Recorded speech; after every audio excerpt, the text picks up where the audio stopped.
नमस्कार, दैनिक फ्रेश न्यूजच्या स्टुडिओमध्ये आपले सर्वांचे स्वागत। आज आपल्यासोबत बातचीत करणार आहेत व्याख्याते शिक्षक माधव अंकलेके। सर नमस्कार, तुमचं स्टुडिओमध्ये स्वागत। सर तुम्ही तुमच्या कार्याची ओळख करून दिली तर बरं होईल।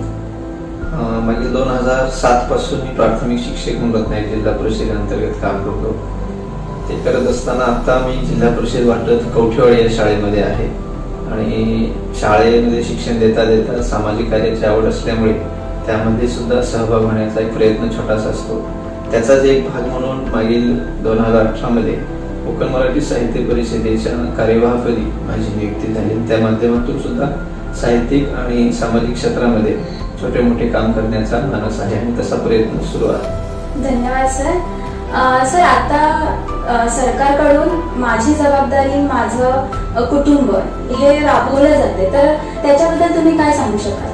कसं माहितीये, सध्या कोरोना विषाणूच्या प्रसारामुळे जो कोविड-19 हा आजार होतो त्या आजारामध्ये जो रत्नागिरी जिल्ह्यामध्ये मोठ्या प्रमाणात होणे किंवा महाराष्ट्रामध्ये मोठ्या प्रमाणात जो प्रसार होत आहे कोरोनाचा तो थांबवण्यासाठी महाराष्ट्र शासनाच्या वतीने अतिशय स्तुत्य असा उपक्रम संपूर्ण राज्यभर राबवला जातोय, तो म्हणजे माझे कुटुंब माझी जबाबदारी। आणि त्यामध्ये रत्नागिरी जिल्हा परिषद आणि प्रशासनाच्या वतीने केलेल्या सूचनेनुसार शिक्षण विभाग सुद्धा सहभागी झालेला आहे आणि त्या माध्यमातून विद्यार्थ्यांना या कोरोनापासून स्वतःचं रक्षण करण्यासाठी आपल्या कुटुंबामध्ये सगळ्यांचं रक्षण करण्यासाठी काय काय गोष्टी करायला हव्यात किंवा कशा पद्धतीनं शासनाने दिलेल्या सूचनांचं फॉलोअप करायला पाहिजे याविषयी चांगल्या पद्धतीचं काम त्या लेवलवर आम्ही करत आहोत। बरोबर सर। आता बघा, गव्हर्नमेंटने अजून एक राबवले की विद्यार्थ्यांना ऑनलाईन शिक्षण द्यायचंय, बरोबर? त्याच्यामध्ये बहुतेकचे विद्यार्थी ऑनलाईन शिक्षण घेत आहेत सुद्धा, काहींना ते जमत सुद्धा नाहीये। तर ह्या ऑनलाईन शिक्षणाचा शिक्षणावरती काय परिणाम होईल, काय सांगाल? या कोरोनामुळे जसं पाहिलं तर तुम्ही बघतच असाल, आता तुमचं क्षेत्र मोठं आहे, सगळ्याच क्षेत्रावर कोरोनाचा खूप विपरीत परिणाम झालेला आहे। त्याचाच एक भाग म्हणजे शिक्षण। कारण मुलांना जर आपण शिक्षण या प्रवाहामध्ये पासून दूर ठेवलं तर कुठेतरी खूप विपरीत परिणाम भारताच्या भविष्यावर होऊ शकतो। म्हणून हा जो मुद्दा आहे तो खूप महत्वाचा आहे। म्हणून शासनाने पर्याय असा काढला की ऑनलाईन शिक्षण घ्या। आता हे ऑनलाईन शिक्षण घेत असताना सुरुवातीच्या काळामध्ये जसं जमेल तशा पद्धतीने सर्व शिक्षक प्रयत्न करत होते, पण याचे पुढे पुढे भविष्यामध्ये काही ड्रॉबॅक लक्षात यायला लागले। जसं नेटवर्क नाहीये किंवा बऱ्याच पालकांकडे त्यांच्या आर्थिक स्थितीमुळे मोबाईल्स नाहीयेत किंवा मग शासनाने त्याला पर्याय असा दिला की ऑनलाईन शिक्षणाच्या माध्यमातून सह्याद्री वाहिनीवर सुद्धा काही उपक्रम किंवा काही पाठ सुरू केले होते। त्यालाही म्हणावा तेवढा प्रतिसाद राज्यामधून काही तांत्रिक बाबीमुळे किंवा भौगोलिक परिस्थितीमुळे शक्य झालं नाही। म्हणून आजच्या घडीला जरी परिस्थितीमध्ये ऑनलाईन शिक्षण महत्वाचं ठरत असलं तरी सुद्धा त्याच्यामध्ये येणाऱ्या अडचणींवर मात करत आमचे सर्व शिक्षक बांधव विद्यार्थ्यांच्या प्रती आपली जी काय असणारी निष्ठा प्रामाणिकपणे बजावताना त्यांना PDF असू देत, व्हिडिओ असू देत किंवा ऑडिओ स्वरूपामधून मार्गदर्शन करताना त्याचा फॉलोअप घेताना दिसून येत आहे। बरोबर। आता बघा, हे ऑनलाईन शिक्षण बरोबर आहे, आताच्या परिस्थितीमुळे हे गव्हर्नमेंटने आपल्याला काढून दिलंय, पण ह्याच्यावरती विद्यार्थ्यांचा काय म्हणजे विद्यार्थ्यांवरती दुष्परिणाम किंवा पालकांवरती तसंच शिक्षकांवरती? आता तुम्ही शिक्षक म्हटल्यानंतर ऑनलाईन हे शिक्षण होतच, बरोबर? त्याच्यावरती जसा वर्गात बसून जसा फॉलोअप घेता येतो तसा घेता येतो का? नाही, तसा हा ऑनलाईन शिक्षणामधला खूप महत्वाचा मुद्दा आहे की मागे सुद्धा एकदा अशी कल्पना शासनाने किंवा मध्यंतरी माध्यमातून पुढे आली होती की सगळीकडेच ऑनलाईन शिक्षण देण्यात यावं, कोरोनाच्या फार पूर्वी वर्षापूर्वी।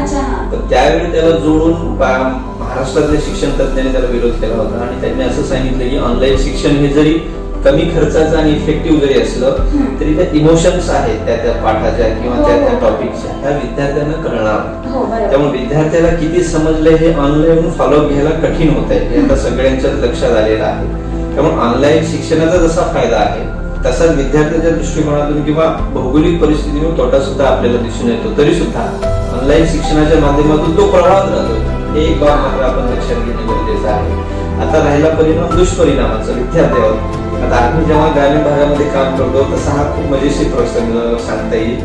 तेव्हा बऱ्याचशा पालकांची अशी भूमिका असते की मुलं सर मोबाईल घेतात आणि बराच वेळ आमचं जरासं लक्ष इकडे तिकडे झालं की मग व्हिडिओ गेम किंवा इतर युट्यूबवर कार्टून्स पाहत बसतात. आता याला आपण काही करू शकत नाही, कारण मोबाईलवर मुलगा दिसतोय हे आपण पाहू शकतो, पालकांना आवाज येतो हे सुद्धा ते पाहू शकतात, पण नेमका अभ्यासाचा आहे की कार्टूनचा आहे हे जरा असं ग्रामीण भागामध्ये समजायला कठीण चाललेलं आहे. त्यासोबतच मानसिकदृष्ट्या किंवा विद्यार्थ्याच्या आरोग्याच्या दृष्टिकोनातून सुद्धा त्याचा विचार होणं गरजेचं आहे. मुलांची जी डोळे, आता याच्यामध्ये तज्ञ बोलू शकतील किंवा ते सांगू शकतील, पण मला आलेला अनुभव असा की बराच वेळ जर आपण मोबाईलकडे पाहत बसलो किंवा विद्यार्थी पाहत बसला तर त्याच्या वयाच्या मानाने त्याच्या डोळ्यावर किंवा त्याच्या मेंदूवर किंवा त्याच्या पाठीच्या कण्यावर कुठेतरी ताण पडतो आणि तो पडलेला ताण लक्षात घेऊन आपल्याला सुद्धा लक्षात घेणं सुद्धा आपल्याला गरजेचं आहे. त्याच्यामुळे ऑनलाईन शिक्षणामध्ये ह्या काही बारीक सारी गोष्टी जे दुष्परिणाम सोडले तरी काही भागामध्ये ते खूप चांगल्या पद्धतीने परिणामकारक होताना आपल्याला दिसून येत आहे. असं आहे. आता बघा, माझं कुटुंब माझी जबाबदारी ही राबवली जाते, तर त्याच्यामध्ये आता ही स्कूल मधून सुद्धा राबवली जाते, बरोबर ना? मग तुम्ही शिक्षक या नात्याने तुम्ही याच्यावरती काय सांगू शकाल? माझं कुटुंब माझी जबाबदारी ही योजना जसं मी मगाशी सुरुवातीला सांगितल्याप्रमाणे इफेक्टिव्ह आणि परिणामकारक आहे, कारण त्यामधील सर्व सदस्य हे आपली एकमेकांची काळजी घेत आहेत. आजपर्यंत कसं होतं की शासन सांगते किंवा प्रशासन सांगते किंवा ते आरोग्य विभागाचे कर्मचारी फिरतायत इथपर्यंत होतं, परंतु माझं म्हटल्याच्या नंतर आपण काळजी करतो. त्याच्यामुळं घरातल्या प्रत्येकाला वाटतं की माझ्या कुटुंबातील सर्व सदस्य सुरक्षित राहावे.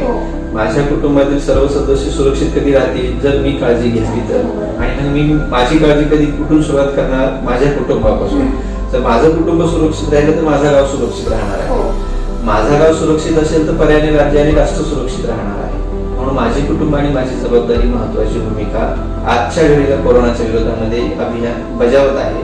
त्यासोबत शाळेमधून जेव्हा याच्याबद्दल जाणीव जागृती निर्माण करण्यासाठी आम्हाला सूचना देण्यात आल्या, तेव्हा मग त्या निबंध स्पर्धा असतील, पोस्टर स्पर्धा असतील, प्रश्नमंजुषा स्पर्धा असतील, कथाकथन असेल किंवा इतर गोष्टी आहेत, भाषण स्पर्धा असतील, या माध्यमातून या कोरोनाचा जो प्रादुर्भाव आहे किंवा वाढणारा प्रतिसाद प्रसार आहे तो टाळण्यासाठी त्याच्या माध्यमातून आम्ही जनजागृती शासनाच्या प्रशासनाने दिलेल्या सूचनांना लक्षात ठेवून करत आहोत. अशा प्रकारे आता सर तुम्ही बोलतात की तुम्ही ऑनलाईन सुद्धा उपक्रम राबवतो, तर त्या ऑनलाईन उपक्रमाला तेवढाच विद्यार्थ्यांचा प्रतिसाद असतो का? बरोबर. आता हा जो विषय आहे तसा पाहिला तर हो पण देता येईल नाही, पण त्याचं कारण असं की ज्यांचे पालक शिकलेले वेल एज्युकेटेड आहेत त्यांनाच त्या फाईल्स ओपन करता येतात, त्यांनाच ते व्हिडिओ ओपन करता येतात. आता आम्ही भरमसाठ टाकतोय, आता हा आमचा अनुभव रोजचा आहे, भरमसाठ त्यांना आम्ही रोजच्या रोज देतोय.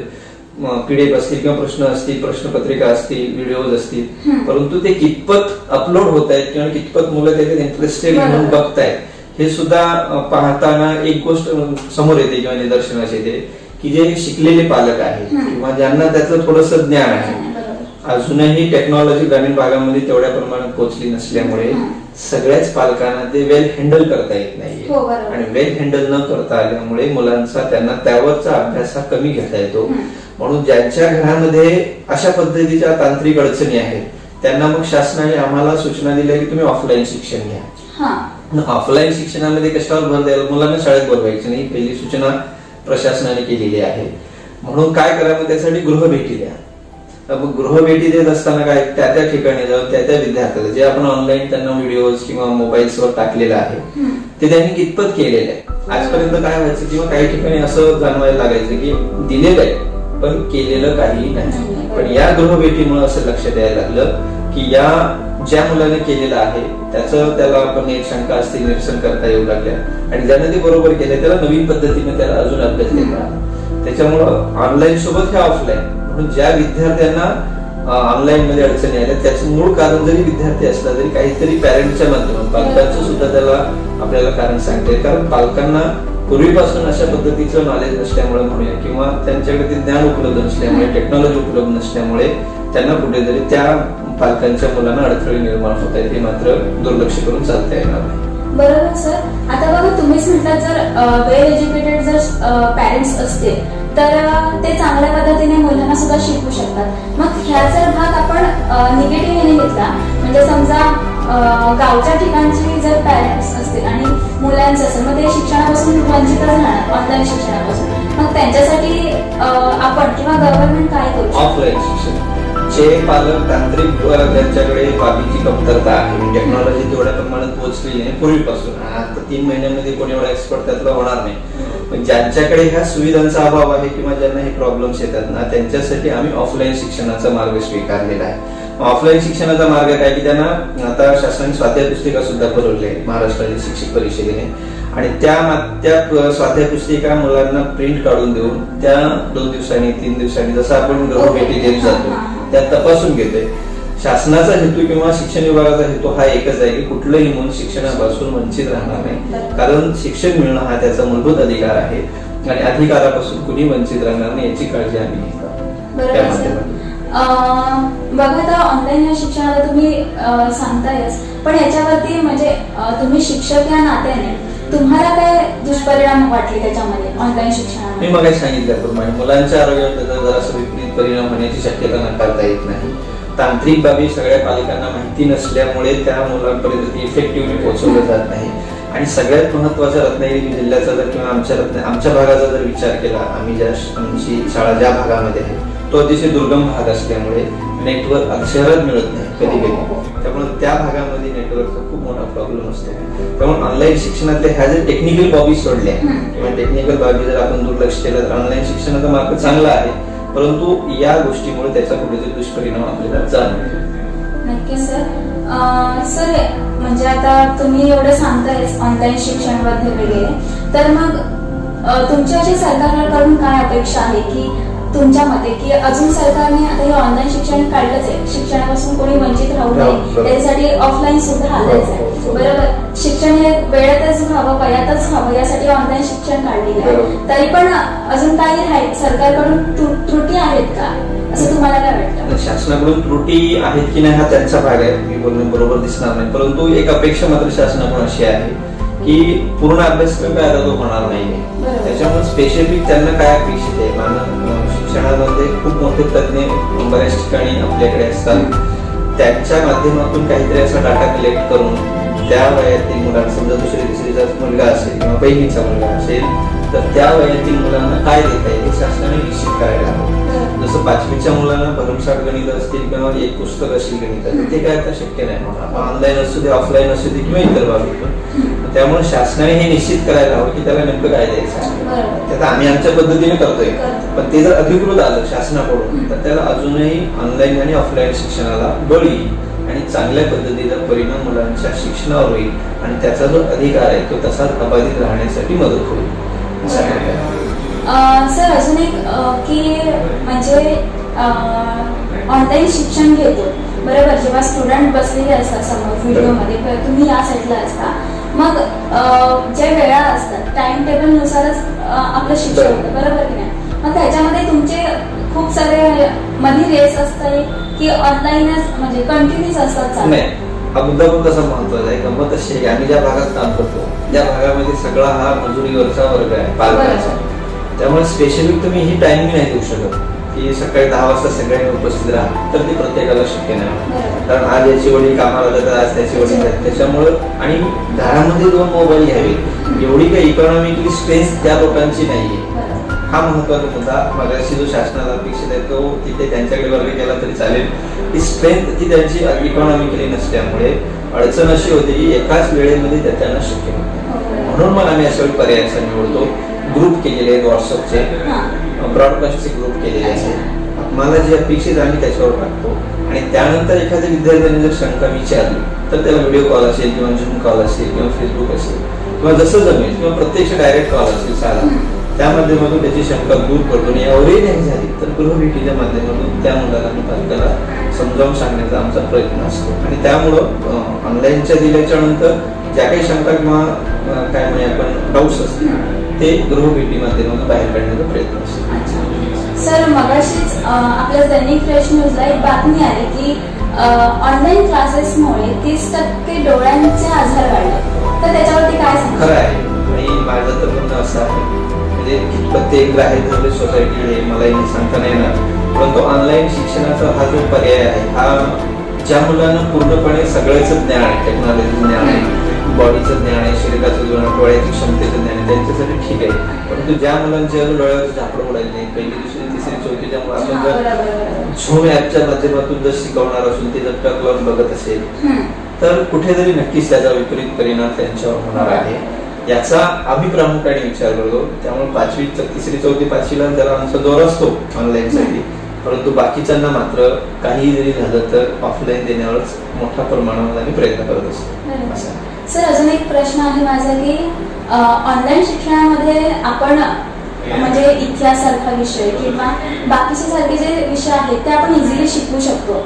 मग गणितासारखा विषय किंवा अकाउंट सारखा विषय असेल तर कसं काय सॉल्व्ह होऊ शकतं? ही सगळ्यात मोठी अडचण मी मगाशी तुम्हाला सांगितली की ज्या इमोशन्स आहेत विद्यार्थ्याच्या की त्याला ते समजलं पाहिजे.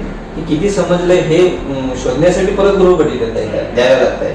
परंतु ऑनलाईन शिक्षणामधून तुम्ही शिकवला, त्याचा फॉलोअप नाही घेतला तर ते शक्य होत नाही. आणि दुर्दैव असं की ऑनलाईन शिक्षणाचा ठराविक वेळ असतो, तास काय तुम्ही 2 तास एका मुलाला मोबाईल समोर नाही बसू शकत, त्याच्या लिमिटेशन्स असतात. मग त्या तासाभरामध्ये किंवा 1.5 तासामध्ये तुम्ही पूर्णपणे त्याच्या शंकांचं निरसन नाही करू शकत. एका वर्गात जर 10 मुलं असली तर त्याचं नेटवर्क कनेक्शन आमच्यापर्यंत त्याचे प्रश्न येणार, आम्ही त्याला एकाला सांगणार, बाकीचा तोपर्यंत गोंधळ करणार. त्यापेक्षा मग ज्या काही हे आहेत टेक्निकली प्रॉब्लेम्स आहेत किंवा जे प्रश्न आहेत त्या मुलांचे ते सोडवण्यासाठी वेळ जातो. त्यामुळे ऑनलाईन शिक्षणामध्ये काय म्हणूया आपण ते मोठ्या प्रमाणामध्ये जी यशस्वीता आहे ती आपल्याला ती दिसून येत नाही. सर, तुम्ही बोललात की गृहभेटी दिल्या जातात, पण सगळ्याच गावातून किंवा सगळ्याच वाड्यांतून वगैरे सगळ्या प्रत्येक विद्यार्थ्यांपर्यंत शिक्षक हा पोहोचतोच काय वाटतं तुम्हाला? पोहोचतायत असं मला तरी वाटतं आजच्या घडीला, आणि ते पोहोचणार, कारण शिक्षक हाडाचा असतो. त्यामुळं किती जरी अडचणी आल्या, आता अडचण सगळ्यात महत्वाची मध्यंतरी आमच्या काही प्रतिनिधींनी मांडली सुद्धा होती शासनासमोर की अशी काही वाड्यांमध्ये किंवा काही गावामध्ये कोरोनाचे रुग्ण आहेत आणि तिथं जाऊन आपण गृहभेटी द्यायचे म्हणजे आपण थोडक्यामध्ये खेळण्यासारखा प्रकार आहे. त्यामुळे परत मग आमच्या प्रशासनाने त्यावर मार्ग असा काढला की ज्या ठिकाणी अशा पद्धतीचे रुग्ण आढळून आले असतील किंवा येत असतील किंवा असतील तर त्या ठिकाणी तुम्ही पुढचे 14 दिवस जाऊ नका. त्यामुळे मग शिक्षकाला दिलासा मिळालेला आहे. आणि उरलेल्या वेळेमध्ये मात्र ज्या ठिकाणी कोरोनाचे रुग्ण नाही आणि ज्या ठिकाणी येणं सोयीस्कर आहे त्या ठिकाणी आमचं सर्व शिक्षक बांधव आजच्या वेळेला तरी जात आहे, भविष्यात तो जाईल. कारण शाळेमध्ये तो रेग्युलर जाणारच असतो, पण एवढं की शाळेत जाण्याच्या ऐवजी तो त्या वाडीमध्ये त्या घरापर्यंत तिथल्या मुलांना भेटणार आहे अशा प्रकारे. दुसरी गोष्ट म्हणजे आता शाळा सुरू नाहीच आहे, बरोबर, पुढे कधी होते हे माहीत सुद्धा नाही. तरी पण काही शिक्षक किंवा काही पालक विद्यार्थी वर्ग असं म्हणायला लागलाय की शाळा लवकर सुरू करा. काय वाटतं तुम्हाला याच्यावरती? शाळा लवकर सुरू करा त्याच्यामागचं कारण असं आहे की जी मुलांची मानसिकता असते ग्रुपमध्ये, आता काय झालेलं आहे, कोरोना ग्रामीण भागातला जर काही भाग वगळला तर शहरी भागामध्ये मोठ्या प्रमाणात पालक त्याला घरात कोंडून ठेवतायत. कोंडून ठेवतायत म्हणण्यापेक्षा बंदिस्त ठेवण्यामागे कारणही तसं आहे, बाहेर जावं तर स्वागताला कोरोना उभा या, ते होत नाहीये. त्याच्यामुळे मग मुलं जराशी घरातल्या घरात कंटाळतात. ऑनलाईन मधून जे इमोशन्स आहेत, एखादी कथा असेल मुलांना सांगताना शाळेमध्ये गोष्ट असेल जी आम्ही रंगून सांगतो त्यांच्यासाठी पटण्यासाठी रेग्युलर शाळेमध्ये, ते त्यांना होत नाहीये. किंवा शाळेमध्ये खेळताना पडणं असेल, पळताना इकडे तिकडे जाणं असेल, ते ग्रुप मधलं जे डिस्कसिंग आहे किंवा ग्रुप मधील सगळे पूर्णपणे थांबले. त्यामुळे मुलांना वाटते, पालकांनाही वाटते की शाळा सुरू होणं गरजेचं आहे. परंतु शासनाचा विचार असा आहे की थोड्या दिवसासाठी पूर्णपणे कोरोनाची साथ अंगावर घेणं बरोबर नाहीये, म्हणून शासनाने कदाचित तो निर्णय अजून थांबवला असेल. परंतु शाळा सुरू व्हाव्यात हे ग्रामीण भागातल्या पालकांचं म्हणणं आहे, शहरी भागातल्या पालकांचं म्हणणं काही तिथं कोरोनाचा स्पॉट नाहीये किंवा हॉटस्पॉट नाहीये. त्यामुळे शाळा सुरू जरी कधी करायचा त्यांचा जरी निर्णय असला तरी सुरू व्हाव्यात हे मात्र नक्कीच कुठेतरी विद्यार्थ्यांना पालकांना वाटत आहे. हे दुर्लक्ष करून चालणार नाही आपल्याला. सर, आता बघा बाहेरच्या देशामध्ये जर बघायला गेलं तर खूप डेव्हलप आहे. त्याच्यामध्ये म्हणजे आता आपल्याकडे आता ऑनलाईन क्लासेस सुरू झाले, पण बाहेरच्या देशामधून आधीपासूनच ऑनलाईन क्लासेस यासारख्या गोष्टी चालूच असतात. मग जर त्याच प्रोसेस जर आपल्याकडे अवलंबल्या म्हणजे इंडियामध्ये तर काय फायदा होईल, तोटा होईल? नाही, परदेशामधलं जे तुम्ही उदाहरण सांगत आहात ते खूप फास्ट फॉरवर्डेड आहे. म्हणजे त्यांच्याकडे मैदान तयार आहे, क्रिकेटची पिच तयार आहे, फक्त तिथल्या खेळाडूंना बॅटिंग बॉलिंग करायची. आपले मैदान तयार करण्यापासून सुरुवात आहे आणि ते आता नक्की झालेली आहे. महाराष्ट्र शासन असू दे किंवा केंद्र शासन असू दे त्यांनी ऑनलाईन शिक्षणाला परवानगी दिली, याचा अर्थ त्याची सुरुवात झालेली आहे. वेळ जाईल परंतु काही दिवसांनी ती मुलांना म्हणजे त्यांच्या शरीरात किंवा त्यांच्या मनासारखं होईल पर्यंत ठीक आहे. परंतु आजच्या घडीला जो आहे ते पूर्णपणे तयारी नसल्यामुळे मॅच ती रंगत नाहीये शिक्षकांची किंवा शिक्षणात. ती रंगण्यासाठी जरासा काळ जावा लागेल. ऑनलाईन शिक्षण सुद्धा सगळ्या मुलांना जे अंगवळणी पडेल किंवा त्यांना ते सवयीचं होईल, जसं परदेशामध्ये झालं असं तुम्ही म्हणता, ते खरं पण आहे. कारण तिथं तशी टेक्नॉलॉजी आहे. आज माझ्या शाळेमध्ये कुठल्याच मोबाईलला रेंज येत नाही, अशा शाळा रत्नागिरी जिल्ह्यात 50% आहेत. त्यामुळे त्या टेक्नॉलॉजीचा किंवा परदेशाची तुलना आपल्या इथे भौगोलिक परिस्थितीमुळे करता येणार. पण काही दिवसानंतर, काही वर्षानंतर नक्कीच हे आपल्याकडे सुद्धा अवलंब करायला, त्याची सुरुवात करायला लोक करतील, सुरुवात करतील किंवा शाळा करतील. शासन सुद्धा त्याला अथॉराईजपणे मान्यता आहे, जरी कोरोना असू दे नाही तर नसू दे, अशा प्रकारे. सर अजून एक प्रश्न की आता ऑनलाईन क्लासेसमुळे मुलं तासनतास मोबाईलवरती राहतात, बरोबर. काही लेक्चर्स हे कंटिन्यू होत जात आहेत. तर तुम्ही शिक्षकांना काय सांगू शकाल की क्लासेस म्हणजे आपण सुद्धा कंटिन्यू अर्धा तास, एक तास जरी मोबाईलवरती राहिलो तरी आपल्याला सुद्धा त्रास होतो. मग तुम्हाला काय वाटतं की लेक्चर्स अर्ध्या तासाचेच असायचे की पाहून लेक्चर्स किती तासाचे असू दे, पण त्यामध्ये त्या मुलाची मानसिकता एक आमचे शिक्षक बांधव ते करतात. त्यातल्या आमच्या जिल्हा परिषदेचे त्यांच्या लक्षात येतं पुढचा मुलगा कंटाळा आहे किंवा नाही, हे शाळेत असू दे नाही तर मोबाईलवर असू दे, हे त्याच्या जेव्हा शिक्षकांच्या लक्षात येईल त्याने तेव्हा ते थांबवावं. ते 10 मिनिटं असू दे नाही तर 2 तास असू दे, तेव्हा शिक्षकाच्या लक्षात येईल की पुढच्याला वा त्याचा कंटाळा आलेला आहे किंवा त्याचं लक्ष नाही आपल्याकडे, मग त्यामध्ये थांबवलेलं बरं. उगाच माठच जर उघडा पडलेला त्याच्यात किती पाणी भरा त्याचा काय उपयोग होत नाही. त्याच्यामुळे शिक्षकाने एक मात्र करतायत सगळे आमचे लोक की गृहमितीचा जो हा पर्याय शासनाने दिला त्या यासाठी दिला की त्यांच्या तुम्ही इमोशन किंवा त्यांच्या भावना समजून घ्या, ते कुठे आहेत प्रवाहात नेमके समजून घ्या. हा जो महत्वाचा दुवा शासनाने ऑनलाईन मध्ये जोडलेले महत्वाचा आहे. किती तासाचं किंवा किती मिनिटाचं जरी लेक्चर असलं तरी तो कंटाळणार नाही किंवा त्याला त्याचा बोरनेसपणा येणार नाही याची काळजी प्रत्येकाने घेतली पाहिजे. आता बघा, विद्यार्थी जेव्हा शिकत ऑनलाईन शिक्षण घेत असतो, काही विद्यार्थ्यांना म्हणजे कंटाळाही आलेला असतो, बरोबर आहे. परत त्याच्यानंतर पॅरेंट्सची हे असते म्हणजे तू करच, हेच कर, तेच कर असं असतं. तर मग त्यावेळेला काय सांगू शकाल, म्हणजे पॅरेंट्सला काय सांगू शकाल? बरोबर आहे, त्यांचं मार्गदर्शन करणं हे त्यांचं कर्तव्यच असतं. तरी पण विद्यार्थी आणि पॅरेंट्स याच्यामध्ये भरपूर ऑनलाईनमुळे खूप भांडणं वगैरे म्हणू शकतो आपण होता. तर काय सांगू शकाल? काही मध्यंतरी बातम्या पण आल्या होत्या की आईने किंवा बाबांनी मोबाईल दिला नाही, त्याच्यामुळे काही जणांनी आत्महत्येचा प्रयत्न केला किंवा घरामध्ये चिडचिड निघून गेला, असे प्रकार घडतात. अशा वेळी पालकांनी एकच गोष्ट करायची की जे शाळेतनं सांगितलं जातं किंवा शिकवलं जातं ते त्याच्यात उतरलं पाहिजे, याच्यासाठी प्रयत्न होणे गरजेचे आहे. आता काही पालकांचा हट्ट असा असतो की बाण मी सोडणार, मीच धनुष्य धरणार, मीच बाण धरणार, तू फक्त पोड. तसं नाही, पालकांनी धनुष्य झालं पाहिजे, मुलांना बाण केलं पाहिजे, त्याने तो मारला पाहिजे, तरच तो व्यवस्थित जाणार आहे. आज आपल्या अपेक्षा एवढ्या वाढलेल्या आहेत की एखाद्या तुम्ही पक्ष्याला आहे जर पाण्यात सोडलं किंवा एखाद्या प्राण्याला पोहता येत नाही, त्याला जर तुम्ही पाण्यात सोडलं पोहायला सांगितलं तर ते शक्य होत नाही. किंवा एखाद्या जमिनीवर चालणाऱ्या प्राण्याला सांगितलं आकाशामध्ये उडून जाऊ तर त्याला शक्य होत नाही.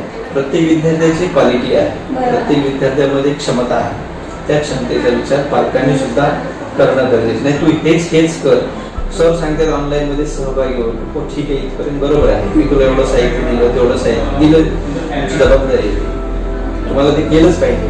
मी हे केलं त्याला डांगोरा पिटायची आवश्यकता नाही, ते तुमच्या मुलासाठीच केलेलं आहे. फक्त मुलांच्याकडून जेव्हा एखादी गोष्ट राहिली असेल किंवा एखादी गोष्ट तो करत असेल तेव्हा निश्चितपणे पालकांनी एक गोष्ट केली पाहिजे की तो नक्की तेच करतोय का, याच्यावर मोठं लक्ष ठेवणं जबाबदारीचं काम त्यांनी केलं तर नक्की दुवा तो मधला आहे शिक्षकांच्या आणि विद्यार्थ्यांच्या मधला पालक हा यशस्वीपणे आपल्याला होताना दिसतो.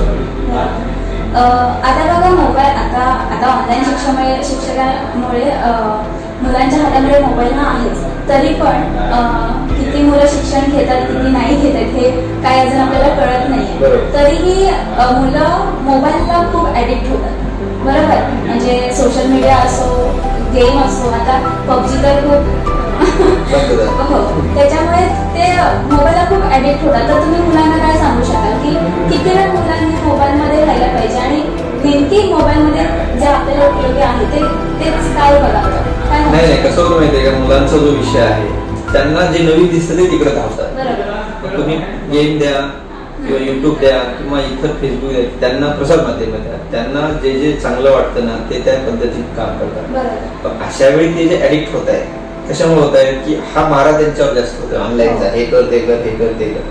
त्यापेक्षा ठराविक वेळ दिवसातला त्यांनी ठरवला, म्हणजे पालकांनी आणि शिक्षकांनी दोघांनी समन्वयाने तो वेळ ठरवला आणि उरलेल्या वेळी जर त्यांनी ऑफलाईन वर भर दिली तर नक्कीच कुठेतरी दोघांच्या मध्ये समन्वय राहून मुलांना जी सवय लागते ऍडिक्ट, जर तुम्ही शब्द खूप छान वापरला ऍडिक्ट होणे, तो त्यापासून मुलं दूर जाते. ऍडिक्ट जर एकदा झाली, व्यसन जर एकदा लागलं ते सुटायला वेळ लागतो. अभ्यासाचं व्यसन लागलं पाहिजे, परंतु ते ऑनलाईनच्या माध्यमातून आणि ऑफलाईनच्या माध्यमातून त्या दोन्हीतून जर समन्वय साधला गेला तर ते मुलांसाठी, पालकांसाठी आणि सगळ्यांसाठीच ते खूप चांगलं राहणार असा विषय. एक क्वेश्चन की आता माझे कुटुंब माझी जबाबदारी हे धोरण आता सुरू झाले, तर ह्याच्यावरती गावातल्या लोकांचा किंवा इव्हन सगळ्या समाजाचा काय धोरण असावं, त्यांचं काय मत असेल? शासनाने जे हे अभियान सुरू केले हे लोकांच्या मध्ये असेल, हे आधी लोकांनी मान्य केले पाहिजे आणि ते करताना दिसतंय. आणि ते करणं का गरजेचं आहे, कारण कोरोना कोणालाही सोडत नाही. कोरोनाच्या दुर्दैव असतं की डॉक्टरांच्या म्हणण्यानुसार जसे तुम्हाला शुगरच्या स्टेप्स कळतात, कॅन्सरच्या स्टेप्स कळतात, तसे ह्याच्या कळत नाही. त्यामुळे कोरोना तुमच्या नेमका कुठल्या स्टेजला आहे, पहिल्या, दुसऱ्या, तिसऱ्या, हे अजूनही निश्चित झाले. घशातला तो किती धोकादायक, नाकातला किती, फुफ्फुसातला किती धोकादायक हे न समजल्याने किंवा अजून त्याचं परफेक्ट निदान होत नाही असं काही जणांचं म्हणणं आहे. आणि हे खरं असेल तर त्याचं स्टेज आपल्या लक्षात येत नाही. त्याला बळी पडण्यापेक्षा शासनाने हा जो स्तुती उपक्रम केलेला आहे, माझे कुटुंब माझे जबाबदारी, त्यामध्ये सगळ्यांनी सहभागी होणं गरजेचं आहे. म्हणजे ते ग्रामपंचायत असू दे, ग्रामपंचायत सदस्य असू दे, गावातील सर्व सामाजिक कार्यकर्ते असू, त्यांनी त्या माझे कुटुंब माझी जबाबदारीची टीम आहे, त्या टीमला त्यांनी सहकार्य केलं पाहिजे, जेणेकरून आपल्याला कोरोनापासून प्रसारित होणाऱ्या कोविड-19 आजारावर मात करता येईल आणि जो वाढणारा मृत्यूदर आहे तो कमी करता येईल. त्यामुळे माझे कुटुंब माझी जबाबदारी ही अभियान यशस्वी करण्याची पूर्णपणे रिस्पॉन्सिबिलिटी टोटल समाजाची आहे, टोटल त्यामध्ये समाजात असलेल्या लोकांची. काही ठिकाणी मध्यंतरी मी असं ऐकलं किंवा तुम्ही पण बघितलं असेल, काही जणांनी माझे कुटुंब माझी जबाबदारीला विरोध केला. ते दुर्दैव आहे. कारण कसं माहितीये का, त्या आरोग्य विभागाच्या कर्मचाऱ्याला काही काम नाही का, ते तिथं तुमच्यापर्यंत येतात किंवा आरोग्य विभागाची जी टीम आहे किंवा ती कोण असतील माझे कुटुंब जबाबदारीची टीम, ते तिथपर्यंत तुमच्यापर्यंत येतात, तुमचे टेम्परेचर घेतात, ऑक्सिमीटर बघतायत किंवा इतर बाबी बघतायत. का बघताय ते तुम्ही त्यापासून दूर राहिलं पाहिजे. ते त्यांची काळजी घेत आहेत, ते घरी राहून घेऊ शकतात, पण तरी सुद्धा तुम्ही सुद्धा बाहेर त्याच्यापासून स्वतःची काळजी घेतली पाहिजे. याच्यासाठी ते प्रयत्नशील आहे. म्हणून माझे कुटुंब माझी जबाबदारीमध्ये सगळ्यांनी सहभाग घेणं गरजेचं आहे असं मला वाटतं. बरोबर, नक्कीच सर. आणि मेन म्हणजे की आता माझे कुटुंब माझी जबाबदारी हे अजून काही लोकांना तर अजून कळलेलं नाहीये की नेमके हे धोरण काय आहे, तर त्यांच्याबरोबर आपण कसं पोहोचू शकतो. आता कसं माहितीये का, जवळपास सगळ्यांना आता या बाबतीमध्ये जनजागृती झालेली आपल्याला दिसून येते. कारण रत्नागिरी जिल्ह्यामध्ये माननीय जिल्हाधिकारी असतील, माननीय पोलीस अधीक्षक असतील, माननीय मुख्य कार्यकारी अधिकारी यांनी सगळीकडे या अभियानाची यशस्वीता पूर्ण करण्यासाठी प्रयत्न करताना दिसतो. हाच प्रकार संपूर्ण महाराष्ट्रामध्ये दिसून येतो की या माध्यमातून जर समजा कोरोनाचा तात्काळ निदान होत असेल किंवा कोरोनाची लक्षणं लक्षात येत असतील तर त्यामध्ये सगळ्यांनी सहभाग घेणं गरजेचं आहे. पहिला प्रश्न कुठपर्यंत पोहोचलेला आहे हे जरी खरं असलं की सगळ्यापर्यंत पोहोचलं नसलं तरी खूप मोठा पिरियड आहे. कारण घरातल्या प्रत्येकाची तपासणी केली जाते, त्याच्यामुळे जरा वेळ लागणार आहे, परंतु सगळ्यापर्यंत ते पोहोचून सगळ्यांचा सहभाग त्यामध्ये अपेक्षित जो मिळेल असं मला नक्की तरी आजच्या वेळेला विश्वास वाटतो. सर, कोविड आता कोरोना खूप भयंकरच रूप घेत चाललाय, पण आता लोक सुद्धा म्हणजे तेवढी जसा आधी कोरोना आला आणि आता त्याच्या कोरोनामध्ये खूप लोक म्हणजे भीती दिसत नाही कोरोनाची, तर तरी पण अजून कोरोना पूर्णपणे गेलेला नाहीये, तरी लोक बिनधास्त बाहेर फिरतायत. तर तुम्ही काय सांगाल की काय करायला पाहिजे? लोकांनी काळजी घेतली पाहिजे हे आम्ही वेगवेगळ्या माध्यमातून सांगतो. मार्च महिन्यामध्ये जेव्हा मार्च, एप्रिल, मे, जून मध्ये पोलीस मित्र म्हणून काम करत होतो त्यावेळी सुद्धा आम्ही हेच सांगायची की बाबा काळजी घ्या. आजच्या घडीला मोठे मोठे डॉक्टर्स रत्नागिरी सांगाय डॉक्टर कांबळे यांचं सांगते की जे स्वतः तज्ञ आहे त्याच्यामध्ये त्यांना सुद्धा कोरोनामधून दुर्दैव होतो. त्यामुळे कोरोना झाल्यानंतरचा जो त्रास आहे त्या कुटुंबाला माहिती, तो आपल्याला जर होऊ नये असं वाटत असेल तर प्रत्येकानं काळजी घेणं गरजेचं आहे. व्यवहार कुठलेही थांबत नाहीये. लोकांना काम आहेत, लोकांच्या नोकऱ्या आहेत, लोकांना तिथपर्यंत गेलं पाहिजे, सगळं ठीक आहे, मान्य. परंतु ते सगळं करत असताना रेस्पॉन्सिबिलिटीनं काळजी घेणं, जबाबदारीनं, हे खूप महत्वाचं आहे. कारण माझ्या कुटुंबामध्ये असणाऱ्या, माझ्या जर घरामध्ये वयोवृद्ध माणसं असतील, लहान मुलं असतील, तर त्यांना त्यांचा इफेक्ट जोरात होतो. कालच मग तुमची बातमी पाहिली, आमचे मालवण एज्युकेशन सोसायटीचे अध्यक्ष आहेत, त्यांचे दुर्दैवी निधन. काहीतरी असलं, आज जगामध्ये एवढा मृत्यूचा आकडा वाढतोय, तो जर टाळायचा असेल, बाहेर फिरताना, वापरताना आपल्या तोंडाला मास्क असणं, योग्य अंतर राखणं, हे जसं गरजेचं आहे तसं स्वतः जबाबदारी वागणं सुद्धा गरजेचं आहे. सगळी जबाबदारी तुम्ही शासनावर नाही टाकू शकत. कुठे कुठे शासन पोहोचणार आहे, कुठे कुठे शासन काय बघणार, ते इफेक्टेड एरिया तिथे जाईल. नॉन इफेक्टेड एरियामध्ये वाट बघायची काय इफेक्टेड एरिया होईल म्हणून. त्यापेक्षा स्वतः जबाबदारीने वागणं गरजेचं आहे. माझी नैतिकता मी पाळली पाहिजे, माझी जबाबदारी मी ओळखली पाहिजे की मला आज समाजामध्ये कसं वावरायचं. समाजासाठी नको, स्वतःसाठी तरी जबाबदारी वापरली पाहिजे, कळली पाहिजे. हे मात्र सगळ्यांनी ओळखून जगलं पाहिजे. कारण काळ हा खूप विचित्र आलेला आहे आणि हा कधी संपेल याची शाश्वती ना त्या तज्ञांना येते किंवा आपल्याला येते किंवा त्या कोरोनाला सुद्धा येत नसेल की मी आता जाणार आहे, असं काही होणार नाही. कदाचित विथ कोरोना सोबत जगण्याची सवय आपण लावून घेतली पाहिजे. तो होणार नाही त्यासाठी मात्र काळजी घेणं गरजेचं आहे. अजून एक सर की ही कोरोनाला माणसं असं म्हणजे मधी बोलले की खूप घाबरत आहेत कोरोनामुळे. कधी कधी असं झालं की कोरोना नाहीच आहे पण घाबरून गेले असं, तर त्यांच्यासाठी काय सांगाल? त्यांच्यासाठी एकच त्याला सगळे शिकण्याचा अनुभव आला सुद्धा असेल की तुमची लक्षणे दिसल्याबरोबर सगळ्यात महत्वाचं जर काम सर्वसामान्य लोकांचं असेल तर ते म्हणजे लक्षणे कोरोनाची शासनाने हायलाइट केलेली आहे. ही लक्षणे दिसतात, ती लक्षणे दिसतात त्यांनी तात्काळ प्राथमिक आरोग्य केंद्र असेल किंवा जवळ जिथं कोविड सेंटर असेल, फेवर क्लिनिक असेल, तिथे जाऊन आपली तपासणी करून घेणे. यामुळे दोन गोष्टी होतील. तपासणी करून घेतल्या, एक तुम्हाला कोरोना आहे किंवा नाही हे समजेल. जर समजा तो असेल तर तो तात्काळ निदान झाल्याने पटकन बरा होईल आणि पटकन तुमच्या लक्षात आलाय तो कोरोना आहे, त्याचा इफेक्ट दुसऱ्याला होणार नाही घरातल्या. आणि तुम्ही जर एखाद्या सर्दीची गोळी घेत असाल, खोकल्याची गोळी घेत असाल किंवा अजून कुठली तापाची गोळी घेत असाल तर ते तुम्ही अंगावर करताय आणि सांगताय कोरोनाला या माझ्यासोबत राहा, मी यायला तयार आहे. त्यामुळं आजच्या घडीला समाजातील प्रत्येकाने, सोसायटीमध्ये राहणाऱ्या प्रत्येकाने, गावात राहणाऱ्या प्रत्येकाने बारीकसं जरी लक्ष अजिबात घाबरायचं नाहीये. कारण डॉक्टर आज 82% रेट आहे भारताचा रिकव्हरी रेट, म्हणजे चांगली गोष्ट आहे. 18% लोक अजून दवाखान्यात असतील किंवा त्यातले काही माहीत असतील तर उर्वरित ते सुद्धा नीट होणार आहेत, ते सुद्धा बाहेर येणार आहेत अशी आपण अपेक्षा करूया. परंतु 82% रेटमध्ये अजून तो वाढण्यासाठी तात्काळ निदान होणं गरजेचं आहे. तात्काळ निदान होण्यासाठी बारीक सारीक लक्षणे दिसल्याबरोबर आपण डॉक्टरांच्या कडून, तज्ञ डॉक्टर त्यातले जे कोण शासनाने निवडलेले आहेत त्यांच्याकडून तपासणी करून घेणं गरजेचं आहे. नक्कीच सर, ऑनलाईन शिक्षणामध्ये तसेच कोविडची समाजामध्ये काय जबाबदारी आहे, तुम्ही काय सांगू शकता? या दोन्हीमध्ये सुद्धा समाजाची अत्यंत महत्वाची भूमिका आहे.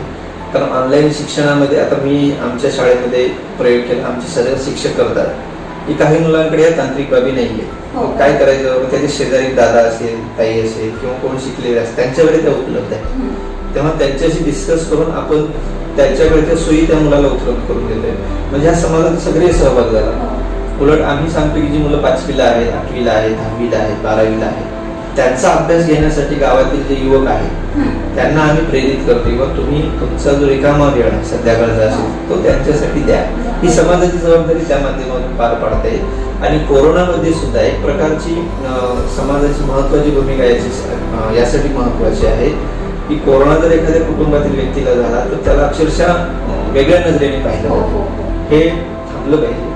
कारण तो कोरोना झाल्याचा अर्थ खूप मोठं त्याने काहीतरी गुन्हा केला अशातला नाही, फक्त काळजी घेतली, त्याचा संपर्क येणार नाही असं सांगितलं पाहिजे. आणि कोरोना जेव्हा त्याच्या घरातून निघून गेल्याच्या नंतर सुद्धा समाज त्यांच्याकडे विचित्र नजरेने पाहताना अनुभव येतात.